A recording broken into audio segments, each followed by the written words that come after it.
Cliff Robinson, marijuana suspensions. Cliff Robinson kept smoking weed, and the NBA kept suspending him. Cliff Robinson played 18 years in the league. All defense, sixth man of the year, a key part of playoff rosters. But behind his consistency was a repeated problem, marijuana. Robinson was suspended 5 times for weed violations. The league had a zero-tolerance policy back then. He missed playoff games, lost money, built a reputation as a locker room risk. Years later, he became an advocate for cannabis reform and even launched a cannabis brand.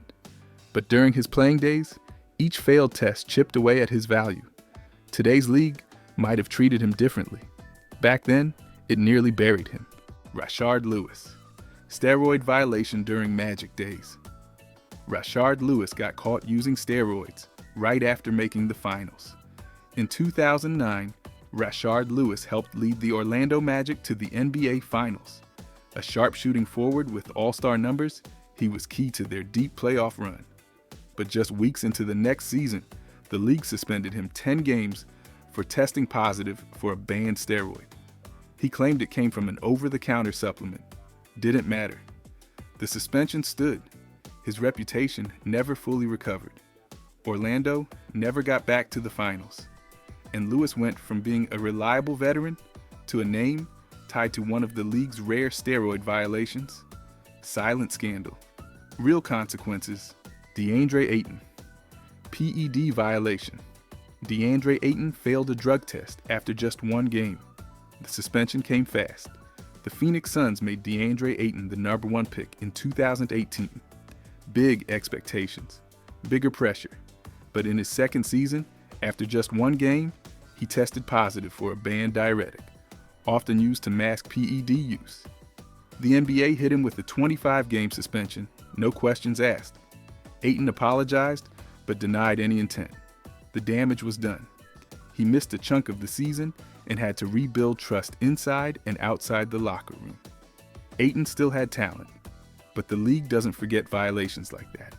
One slip, and the microscope never leaves. Joakim Noah, suspended for banned supplement. Joakim Noah took a supplement, and the NBA took 20 games. Late in his career, Joakim Noah was trying to hang on. Injuries had piled up. His athleticism had faded. In 2017, while with the Knicks, he was suspended 20 games for using a banned over-the-counter supplement, reportedly trying to recover faster. Noah owned up to it immediately, but the league didn't care. The suspension stuck. It turned out to be one of his final acts in a Knicks uniform. For a former Defensive Player of the Year and All-Star, it was a sad chapter. Trying to stay in the game, he ended up benched by the rules instead. Wilson Chandler. PEDs. Wilson Chandler tested positive for PEDs. The league didn't wait. In 2019, Wilson Chandler was playing for the Brooklyn Nets. When the news broke, 25-game suspension for testing positive for a performance-enhancing drug. He said it was from a treatment he took during injury rehab. It didn't matter. Chandler was a veteran trying to stay useful, but the league's drug policy was strict. The suspension hurt his role, his reputation, and his shot at another contract. For a player once known for versatility and grit, it was a harsh fall.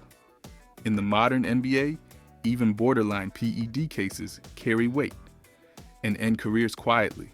Jodie Meeks, suspended before playoffs. Jodie Meeks got suspended right before the playoffs. The timing was brutal.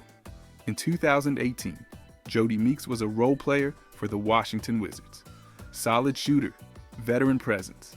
Then, just days before the playoffs, the NBA suspended him 25 games for violating the league's anti-drug program. He tested positive for banned compounds, reportedly growth hormone releasers. Meeks denied intent, but the playoff ban was instant. The Wizards moved on without him. He later signed with the Raptors and won a ring, but barely saw the floor. The suspension killed his momentum. 1 violation, 1 postseason erased, and a veteran's career never recovered. Carmelo Anthony, sucker punch brawl. Carmelo Anthony threw a sucker punch, then ran. The NBA suspended him 15 games. In 2006, the Knicks and Nuggets got into a full-on brawl at Madison Square Garden. Tempers flared, punches flew, and Carmelo Anthony landed the worst one. He sucker punched Marty Collins, then backed away fast. The NBA didn't let it slide. Melo was suspended for 15 games, the longest of anyone involved. At the time, he was the league's leading scorer, but that punch flipped his image, from rising superstar to headline controversy. The Knicks trade, the fight, the running, it all became part of the narrative. One punch cost him momentum, money, and months of his prime. Rajon Rondo, spitting incident versus CP3. Rajon Rondo spit at Chris Paul, then threw punches. The footage didn't lie. In 2018, during a Lakers vs. Rockets game, a scuffle broke out that became national news. After a heated exchange, Rajon Rondo spit at Chris Paul intentionally. CP3 reacted. Rondo threw punches. The NBA reviewed the footage, confirmed the spit, and suspended Rondo for 3 games. He denied it, but slow-motion replays sealed the deal. Rondo had always played on the edge, feisty, confrontational, intense. But this time, he crossed the line. The suspension was short, but the damage to his image lingered. You don't spit on someone in the NBA, and if you do, expect the league to swing back. Chris Paul involved in Rondo brawl. Chris Paul threw hands with Rondo and got suspended too. Chris Paul is known as a leader, a veteran, and sometimes a master instigator. In the infamous 2018 fight with Rajon Rondo, CP3 got spit on and threw punches back. The league didn't care who started it. He was suspended 2 games for his role in the brawl. It was a rare moment of public violence from one of the league's cleanest faces, but it showed how deep the beef with Rondo ran. This wasn't just trash talk, it was personal. And in the NBA, when you swing, even if you're a star, you sit. Trevor Ariza, locker room confrontation. Trevor Ariza tried to storm the Clippers' locker room. Security had to stop him. In 2018, tensions ran high between the Rockets and Clippers. After the game, Trevor Ariza and Gerald Green reportedly tried to enter the Clippers' locker room through a back hallway tunnel, targeting Austin Rivers and Blake Griffin. The NBA called it a premeditated confrontation. No punches were thrown, but the intent was enough. Ariza was suspended 2 games. It wasn't the first time emotions boiled over in the league, but this one made headlines for how sneaky it was. Post-game tunnel fights? The NBA cracked down quick. The message was clear. No drama after the buzzer. Patrick Beverley. Shoved CP3 in back. Patrick Beverley snapped and shoved Chris Paul in the back. In the 2021 Western Conference Finals, the Suns were blowing out the Clippers. As emotions boiled, Patrick Beverley walked behind Chris Paul and shoved him hard in the back, completely unprovoked. CP3 hit the floor. The league reviewed it instantly. Beverley was ejected and later suspended 1 game for unsportsmanlike conduct. It wasn't just a foul. It was a meltdown. Beverley had always played with fire, but this time, it burned his team and his image. The shove went viral. The league didn't care about context.